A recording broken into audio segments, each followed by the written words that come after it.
Hello, everyone. Hey, it's Kylan Hunt with Kylan Hunt and Company, and I just want to wish each and every one of you a very, very Merry Christmas. And tonight it's Christmas Eve, and there's just a few things that I wanted to share with you about the reason for the season.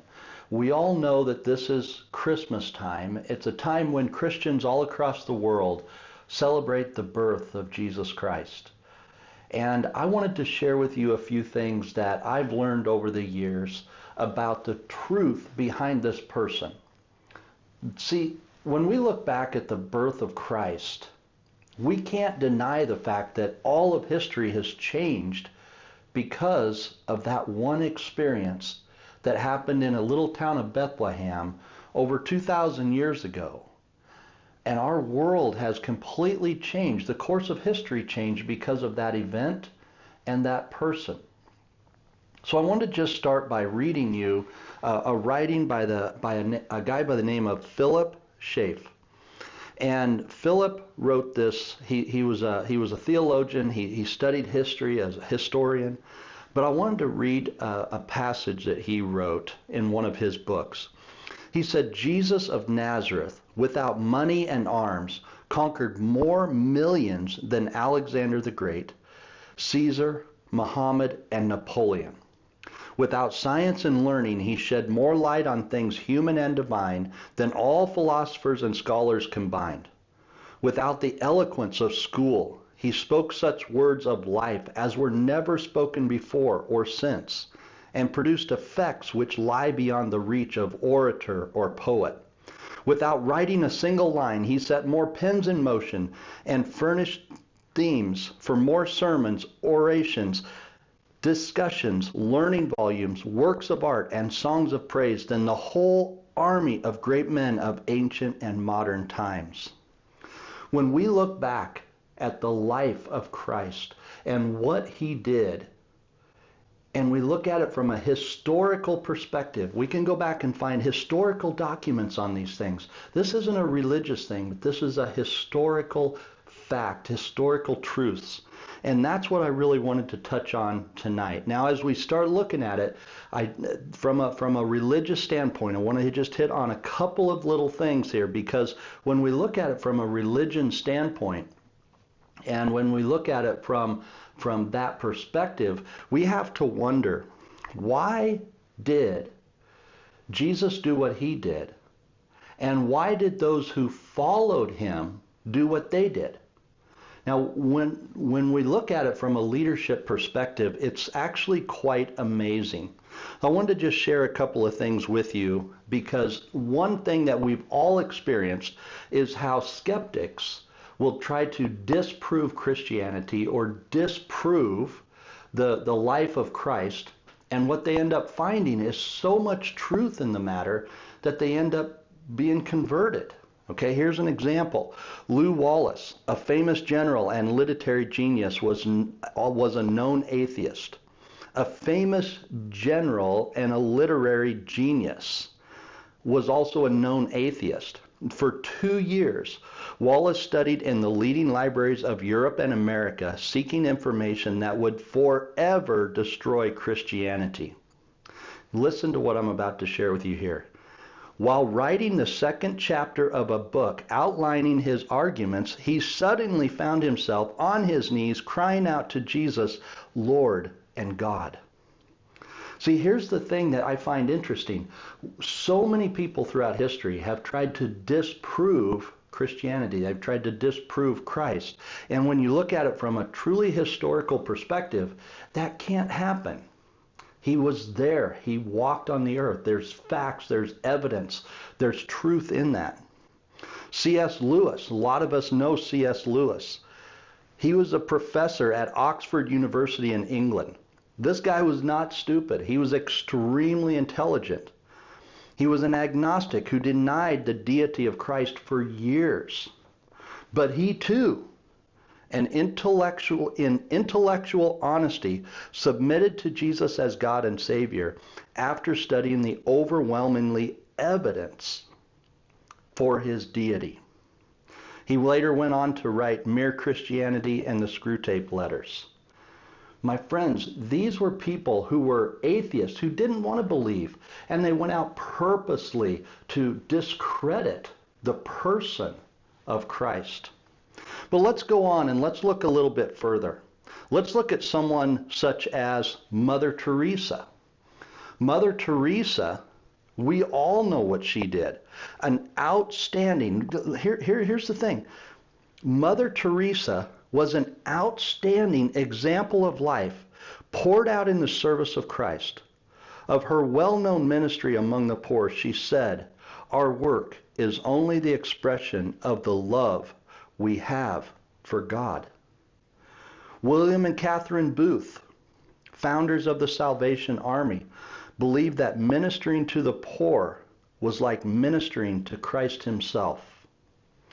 When we see what Jesus did to the courses of history, the organizations that were founded, and these were organizations founded thousands of years after he walked on this earth. My friends, he impacted hundreds of thousands, millions, even billions of lives. In fact, I'd go on to say that he's impacted all of our lives. Our calendar is created around his life. You know, you've heard of BC and AD.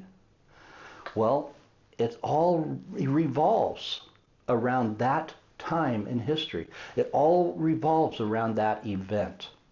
Even if we go with the modern way of saying, the Common Era or the before Common Era, they're still going back to a time in history that was greatly changed due to this event.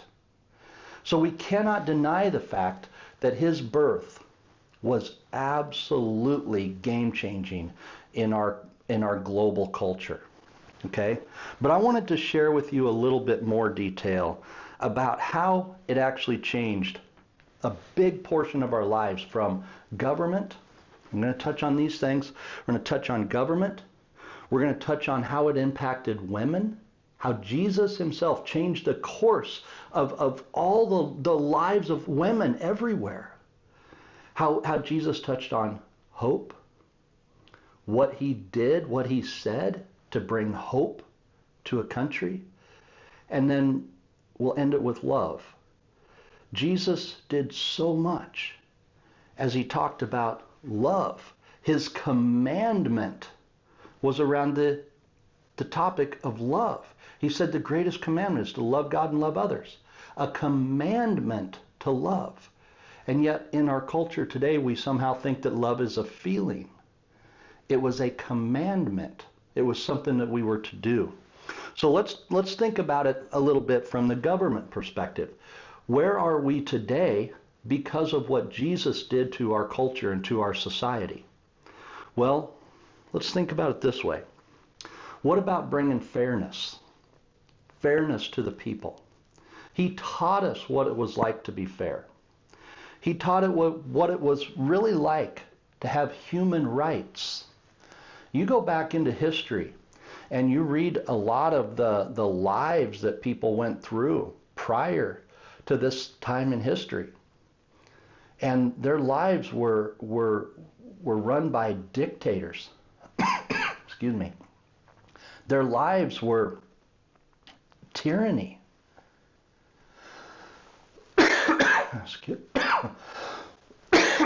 Excuse me.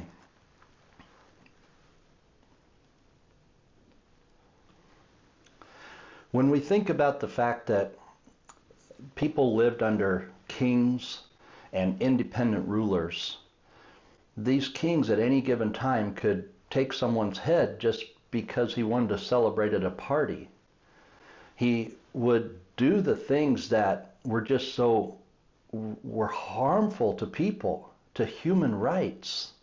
But see, that wasn't well understood until Christ was born.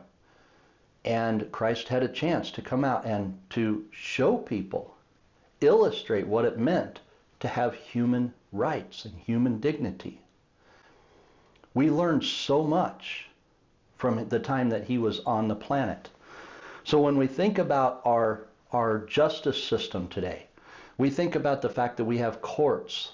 We think about the fact that we can evaluate people's lives, and we can look for evidence. Where did all that come from? It came from the fact that Jesus taught his leaders how to be fair, how to be just, how to be honest, how to think about other people first. He taught that. And it began to change the course of our history in terms of government regulation and government rules, our justice system, our courts. All of these things changed because of the life of Christ. You know, when we think about organizations such as the Magna Carta, the British Common Law, Republican governments, democratic principles, all of that was built from the teachings of Christ. This event in history was not something that just, came and went. It's not just something that we celebrate. This changed our whole world. Let's move on a little bit and talk about how it changed the lives of women. This is one that is pretty near and dear to me, because a lot of our training actually comes from a passage of Scripture where Jesus is talking with and working with a woman in John chapter 4. And the thing about this time in history is women were treated like animals. They were treated like property. And when you think about who Jesus was, he was actually the very first man in history who treated women like a princess. Every woman, it didn't matter who it was. The women that were sinful, the women that made huge mistakes, Jesus treated them with love, with dignity. Now, he confronted what they did. He confronted their wrongs, sure, but he treated them with respect, love, and dignity. See, here's the thing that gets me about this. Jesus' teachings and examples reconfirmed the truth that in every way, from the time of creation, women are of equal worth as men in God's sight. Did you hear that? Jesus was the first person to get equal rights between man and woman. It took us a while for the people, for the human beings to catch up with that idea. Jesus taught it from the very beginning. He taught it while he walked on this earth. This included their complementary roles in marriage relationship. Complementary roles. All of women's rights we enjoy, especially in the past 200 years, were produced by the Christian faith. Think about that for a moment. If it wasn't for the teachings of Christ and to learn how Jesus worked with women, our world would be totally different today. But Jesus taught us that we were equal, men and women, totally equal. He was the first one to teach that. So when people go out and they mock him and make fun of him, especially in women's rights movements and things of that nature, my heart breaks, because he was the first one to encourage them to strive for equal rights. Isn't that awesome? I mean, think about it. It's absolutely amazing. The story of Jesus and the woman at the well is very near and dear to me, because we built a huge part of our leadership program around that story. See, Jesus was in a country that he wasn't supposed to be in. Again, historical fact. The Jews and the Samaritans did not get along well together. They fought and they bickered a lot. And then on top of that, Jesus was talking to a woman, a very sinful woman, a woman who had made a lot of mistakes in her life and was not well respected in the community. And Jesus stepped out of his way to speak with her. And the really cool part is, he actually started his ministry by asking her to go back to the community and share who he was. See, that's one of the things we talk about in leadership. It's more important about, the most important thing for the world to see is who you are. It's important that people know who you are. And see, to carry that story on a little bit further, Jesus, he shared with her who he was. He shared with her why he was there. And he shared with her the value that he could give her, that he could deliver to her. There's so much power in that story. She went on and told the people of the community. The people of the community came out to meet him. And he ended up investing 2 days with them. Just because of one conversation that started with a woman. When I see and understand how much Jesus understood human nature and the human society and the way that he brought us together in unity, I'm blown away by how far we've come from that and how far we've separated from that. See, Jesus in the course of history brought us together, man and woman, different countries. He brought unity together. He didn't bring division. And right now we're in a time where it seems like we're dividing as a country. All these things, this love that we're going to talk about in a moment, we don't have that, and it's dividing us. This isn't a political thing. This is a human thing. Let's go on and think about how Jesus brought hope.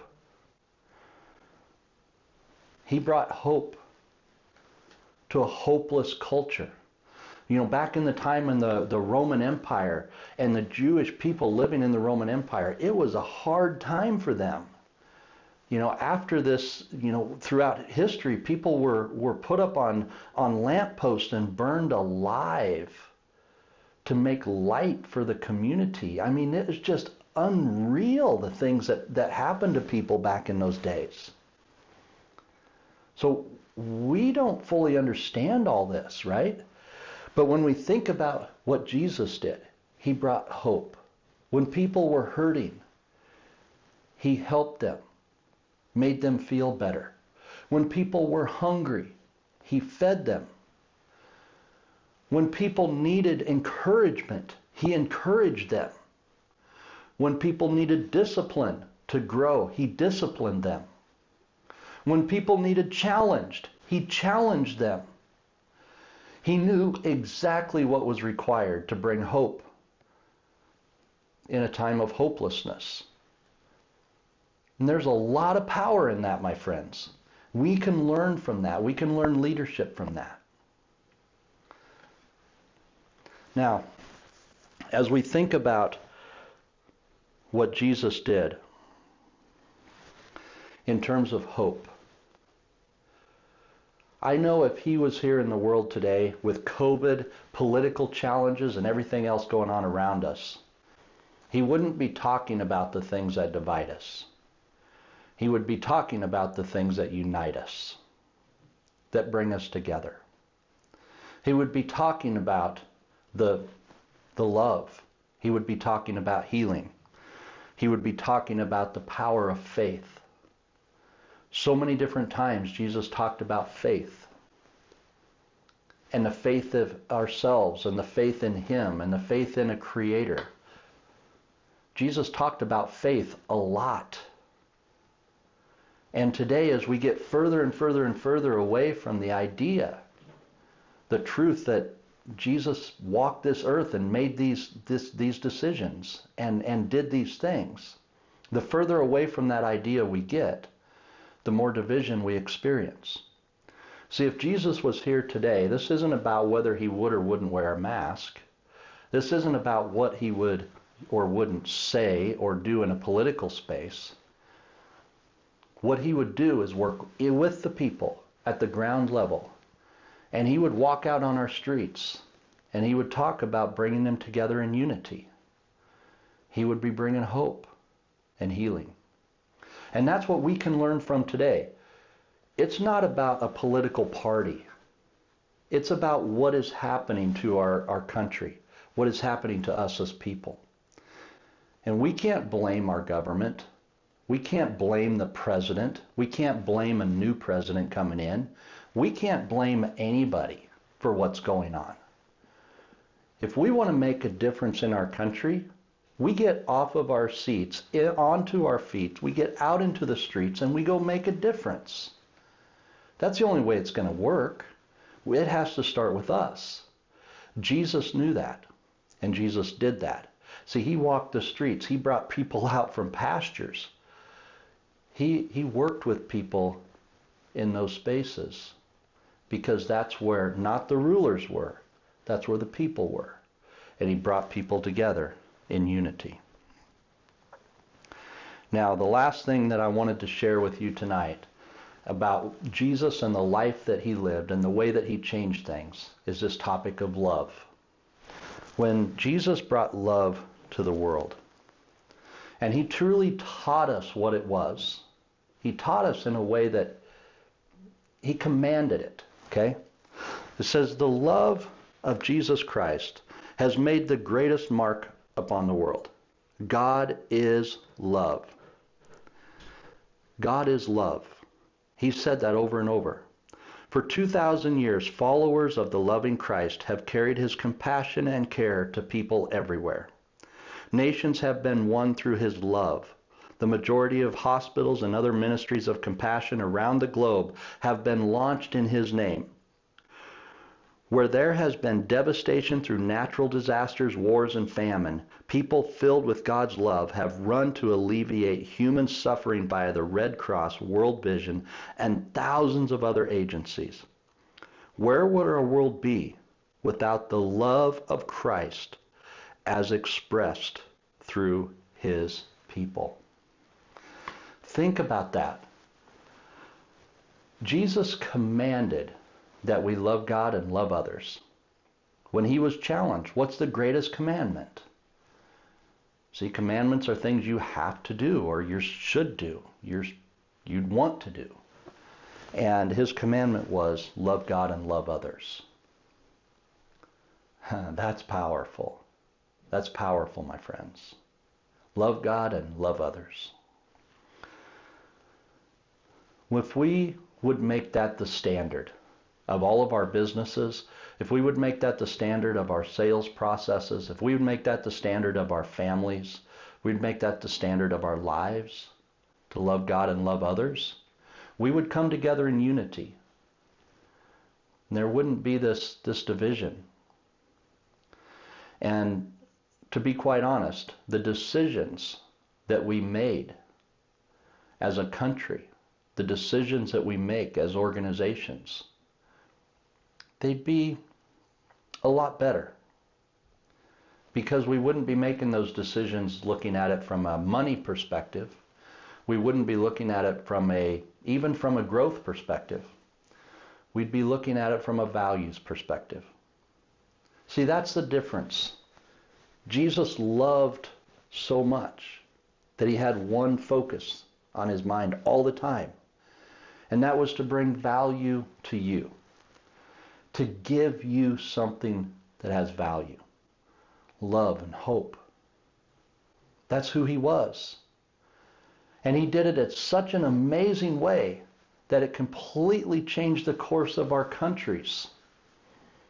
People still follow him over 2,000 years later. That's leadership like I've never seen anywhere else in the world.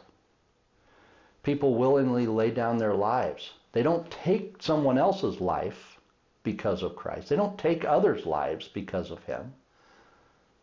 But people who truly love him will lay down their own lives, like he taught us to do. Lay down their own lives for him. That's love, my friends. That's love like, I've never seen before. We wouldn't know that if it wasn't for that example that he gave us.